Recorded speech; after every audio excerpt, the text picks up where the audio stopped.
Today is Friday, May 14th. Welcome to this edition of Nevada County Now.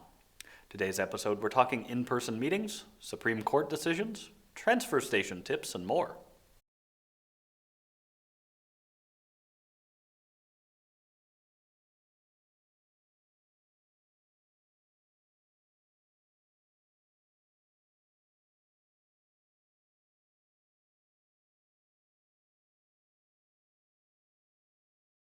Hello and welcome to Nevada County Now. I'm your host, Cole Pettit. This week, the Board of Supervisors resumed in-person meetings. For the morning session of the meeting, the Nevada County Fairgrounds graciously hosted. The meeting was held outdoors to be in compliance with COVID restrictions. Everyone involved seemed grateful to be able to meet face-to-face. Approximately 75 to 100 citizens attended the meeting, and many shared their thoughts and concerns with the board, primarily with regard to COVID restrictions. The board took a brief lunch break, then resumed the afternoon session at the Rood Center, again in person with some COVID restrictions in place as it was indoors. The afternoon session went smoothly and included public comment as well, given they were willing to abide by the COVID guidelines. This marks a first step in the return to normalcy as we begin to emerge from the pandemic. As we do continue to move forward, we'll find that some things are going to be different, whether that's lessons learned, social interactions, or even legal changes. There have been several challenges against the measures that federal, state, and local governments have imposed. Some of these decisions in cases could have lasting consequences. One example of this is the recent Supreme Court decision in the case Tandon v. Newsom. Here with more details is MaryJane Huenergardt. Hello, Nevada County. As new CDC regulations have relaxed the gathering guidelines for people vaccinated against COVID, an April 9th Supreme Court decision regarding gatherings during COVID might seem moot, at least to the degree that U.S. residents are vaccinated at any point in time. So, once COVID goes away, or at least fades into however it's going to coexist with us and the rest of our germ world, it doesn't seem like this decision would matter much in the long run. However, the 5-4 decision in this case, Tandon versus Newsom, actually fundamentally elevated the status of religious liberty in executing laws. There were a bunch of plaintiffs in this case when it was originally tried in lower courts, ranging from political candidate to pastor. However, by the time it reached the Supreme Court, it focused on religious gatherings in private homes.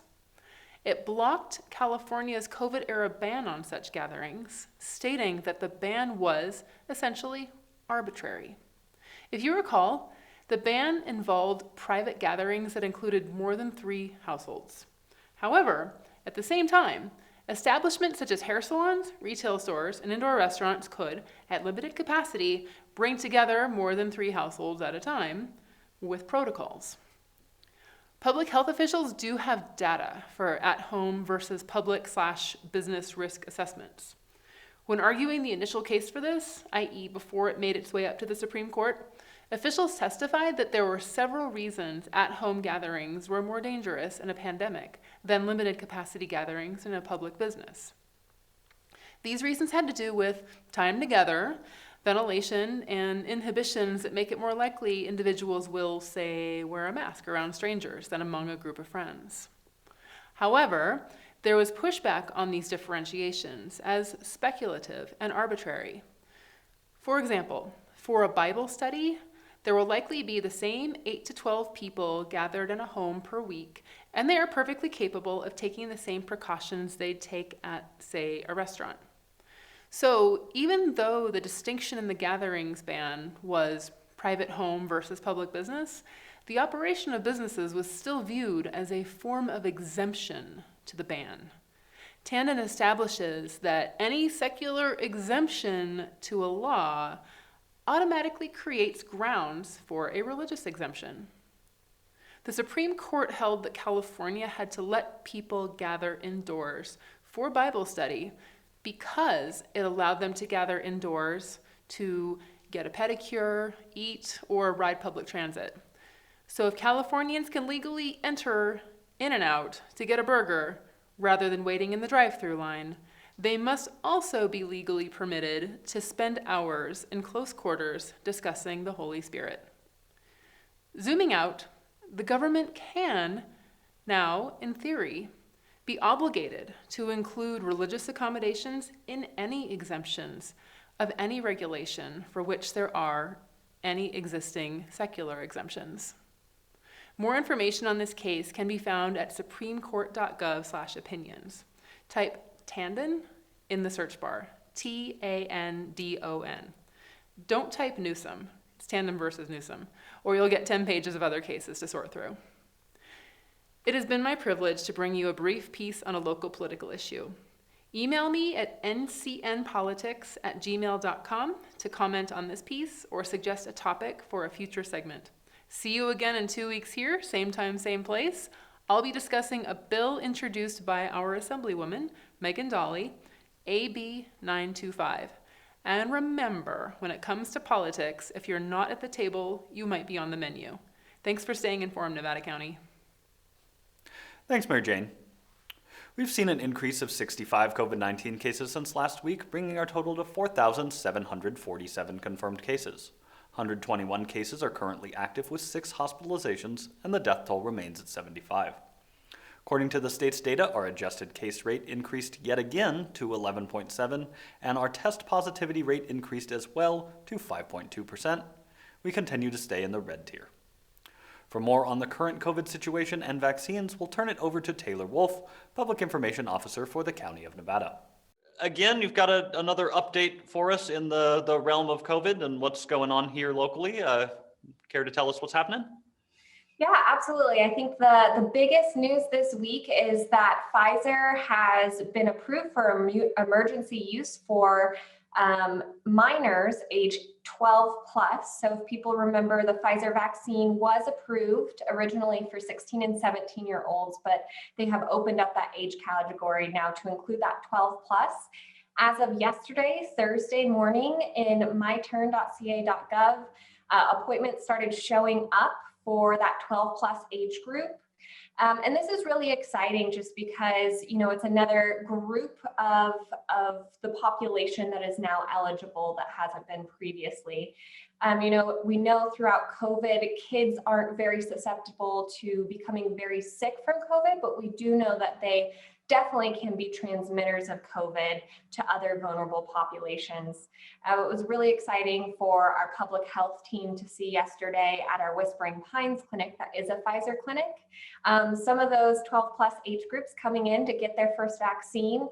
We celebrated with some certificates for those first younger age groups that were coming in for their vaccinations. And there was actually same day appointments at our Whispering Pines clinic yesterday for those age groups when they first came up. So very exciting news for us. We were excited to celebrate it, but if there's parents or legal guardians out there thinking about going and getting their 12 to 15-year-old vaccinated, since that did just become possible, we would like people to know that any minor arriving for a vaccine at a Nevada County Pfizer clinic should be accompanied by their parent or legal guardian to attest their age. And the Pfizer vaccine is available at that Grass Valley Whispering Pines clinic. It's available at Docomo's Pharmacy in Nevada City, and then also at the Tahoe Forest Hospital Clinic at Sierra College in Truckee. Can you touch on a little bit of the vaccination numbers at this point and kind of how we're doing as a county? But generally speaking, vaccinations have been open to all age groups and populations for about a month now. Our percent total population, it's been increasing by a couple percentiles each week. So right now we're still sitting in the 40 percentile fully vaccinated or right below. But where we're really seeing that stagnation is that 65 plus, and we're sitting at that 58 percentile, right under 60 percentile. Of course, these are numbers that we would love to see go up. And vaccine is widely available. So our Sierra College Grass Valley Clinic, which is the Moderna vaccine, 18 plus, that has plenty of availability for folks, and folks can actually just walk up during our clinic hours and walk in and get a vaccine. So they don't need to get an appointment through myturn.ca.gov. Of course, if you'd like to save your spot and have that available for you, please do go into myturn.ca.gov and make your appointment. It only takes a few minutes. It's super simple, but we're really focusing in on how do we make it convenient for people to get vaccinated now. Maybe that will be something that will encourage people to go out and get vaccinated. If you are fully vaccinated now, they're saying, You don't have to wear a mask in the vast majority of situations. Like you said, fully vaccinated people, they're saying now, we can, if you're fully vaccinated, you don't have to wear a mask in most situations. So that includes indoors or even outdoor crowded spaces, which previously both the CDC and California Department of Public Health were recommending. And I thought it was really important and interesting to look at the why the CDC was making this change in the guidance. And these guidance comes after 2 weeks when the CDC on a national scale is seeing COVID transmission reducing by 25%, about a quarter in the past week. So, the CDC did make this recommendation. Of course, California Department of Public Health, we follow under those guidance and guidelines. They have not shifted to this recommendation yet, so we are closely monitoring that. However, the last time the CDC did update their guidance, CDPH did follow about a week, maybe a little bit more after. So we'll see what happens. With this, it's really exciting news about being fully vaccinated and being unmasked, but we still do have higher transmission rates than most other California counties. So although the guidance is changing, it feels hopeful and it's exciting. Our Deputy Public Health Officer, Dr. Glennah put it really well yesterday. That what is allowed versus what is safe are two different things. So we definitely still encourage people to keep COVID in mind, be safe, although we are hopeful and excited about moving back to a place of normalcy as well. We're so grateful for all the businesses we have in our community and community members who really are putting community health and safety first. It's really appreciated. Thanks, Taylor. During this week's Q&A with public health officials, they discussed the rates of vaccination in the county and their approach for getting as many people vaccinated as possible. Immunization, was it 77,000 now immunizations, Ryan? I think we passed 78,000 today. 78, rocking. And, 57.8% of over age 65. We could do better, right, Ryan? Other counties are doing better. So I think definitely we could do better. Yeah, well, 42% of folks over age 65 are unimmunized. We got the virus rampant in our county. Glennah tells me we're not worst, we're second worst. Is that right, Glennah?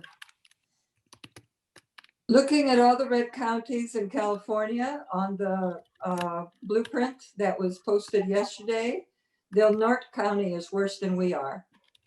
But that is a very small county, and I'm sure they had an outbreak because they're reporting 25 per 100,000 cases. And I don't think they have 100,000 inhabitants in that county. So I'm pretty sure that we, among the medium-sized counties, we're probably the worst. Glennah and I are on calls three from 5 to 6, pretty much 3 times a week. Today it starts at 5:30, but with the health officers of Northern California, and then we're on with California Department of Public Health folks. As Ryan mentioned, there's social determinants of health, and wealth equals health. I know it's hard. It's hard that it's so trite that it's not newsworthy, but it's true. The counties that are doing well are the wealthy ones. Duh. The ones in our county that this vaccine hesitancy and is hard to reach. And how do you overcome that is difficult. We're all on the same trajectory, though. Immunizations have all dropped off, even in Marin County, which is exceedingly wealthy. I think they've immunized over 80% of their over 65 in the group. But anyway, yeah, there's a lot of cross-pollination between health officers in other counties on how to get it right. We also, in addition to meeting and hearing from other counties, we also meet with our providers in Nevada County to hear their ideas. And what they're telling us is it may be time to stop or not to invest so much in the mass vaccination clinics and start doing what some people call retail vaccinating, where people trust their own doctor. So we want to make sure that doctors can meet their patients. We need to go to out of the way places. Some folks have vans that will go to out of the way places to have pop-up clinics. We're finding that some people aren't very good about appointments, but if they know that there's a walk-in, they might be able to take care of that way.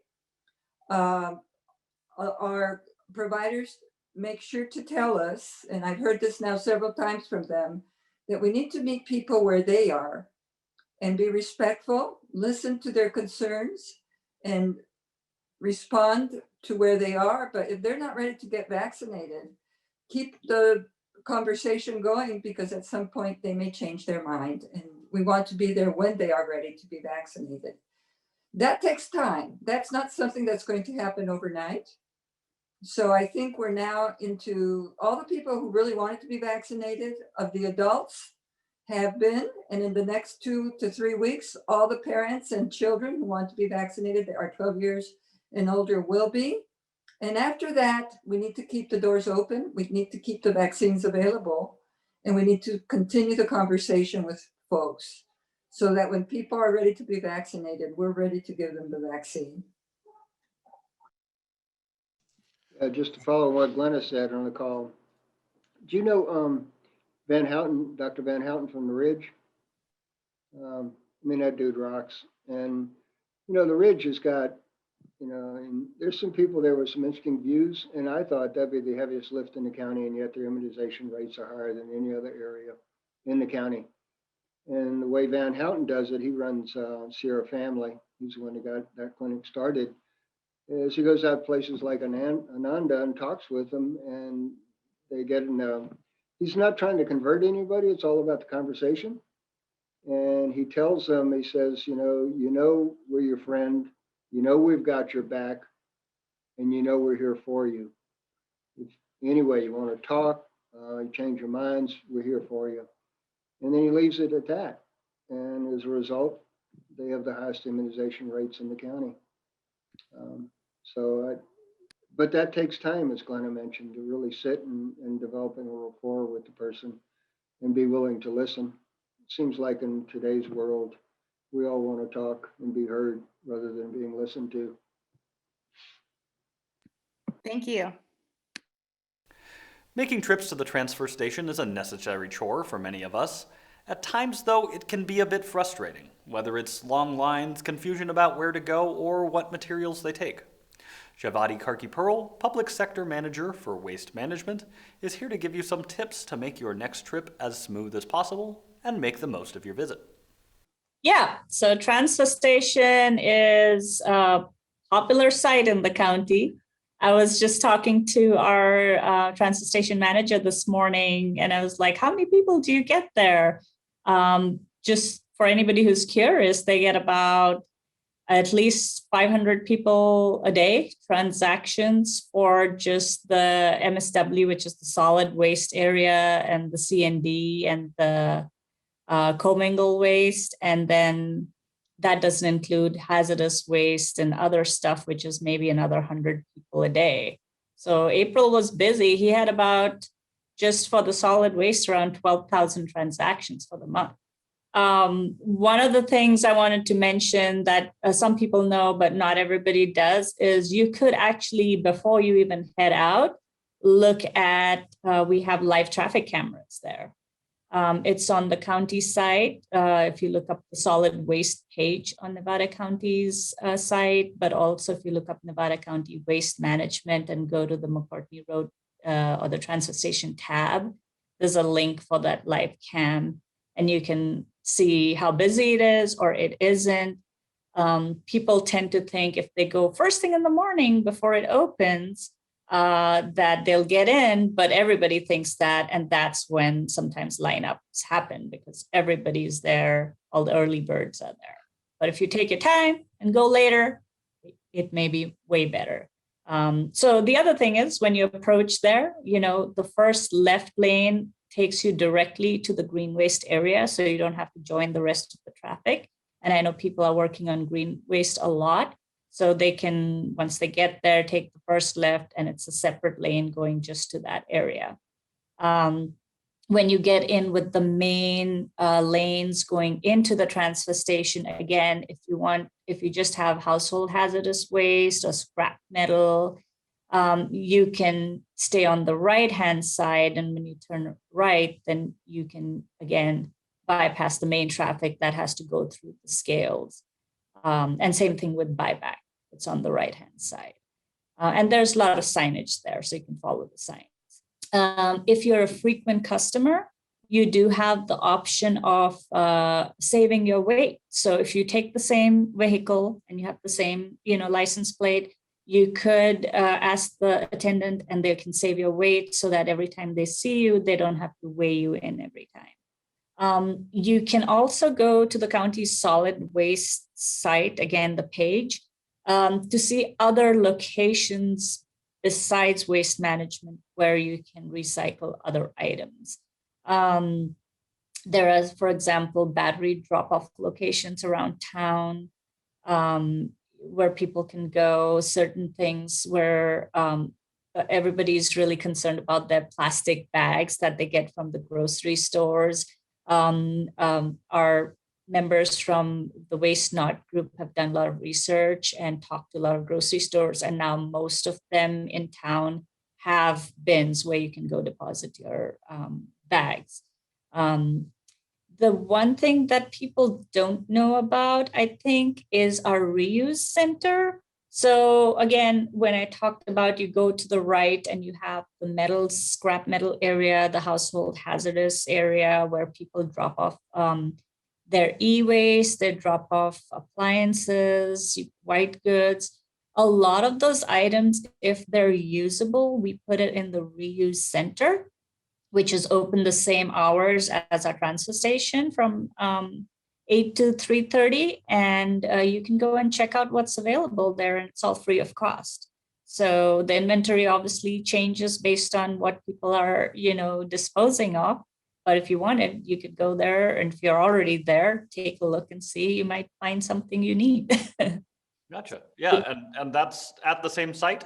It's also there just off to the right there? Yep. Yeah. Huh. Fascinating. Yeah. I've been there several times and I never noticed that. Yeah. So just ask somebody and say, hey, what do you have over here? And you'll see old stuff. And some people are good at repurposing items. You might find something you need. Thanks, Shavati. As we continue preparations for fire season, don't forget about the free residential green waste days. For Eastern Nevada County, the first disposal day is today at the Truckee Rodeo Grounds at 10695 Brockway Road, Truckee. There will be additional dates June 4th and June 25th. For Western County, the event begins next Friday, the 21st, and runs through Monday, the 24th, with additional dates June 11th through 14th. Runs from 7 a.m. to 3 p.m. at 12625 Brunswick Road, Grass Valley. They will accept residential green waste, biomass consisting of all tree and plant trimmings, weeds, leaves, branches, and items less than 6 inches in diameter. They will not take commercial green waste, Scotch broom, poison oak, blackberry, items with a diameter greater than 6 inches, tree stumps, root balls, treated wood, household waste, or trash. Be sure to take advantage of this fantastic program to create the much-needed defensible space around your home. This week is National Astronomy Week, and the great weather plus the interesting astronomical events make it a great time to enjoy an evening appreciating the beauty of our solar system. We'll leave you this evening with some sky-watching tips from NASA. And remember, stay safe, take care of each other. We'll see you next week.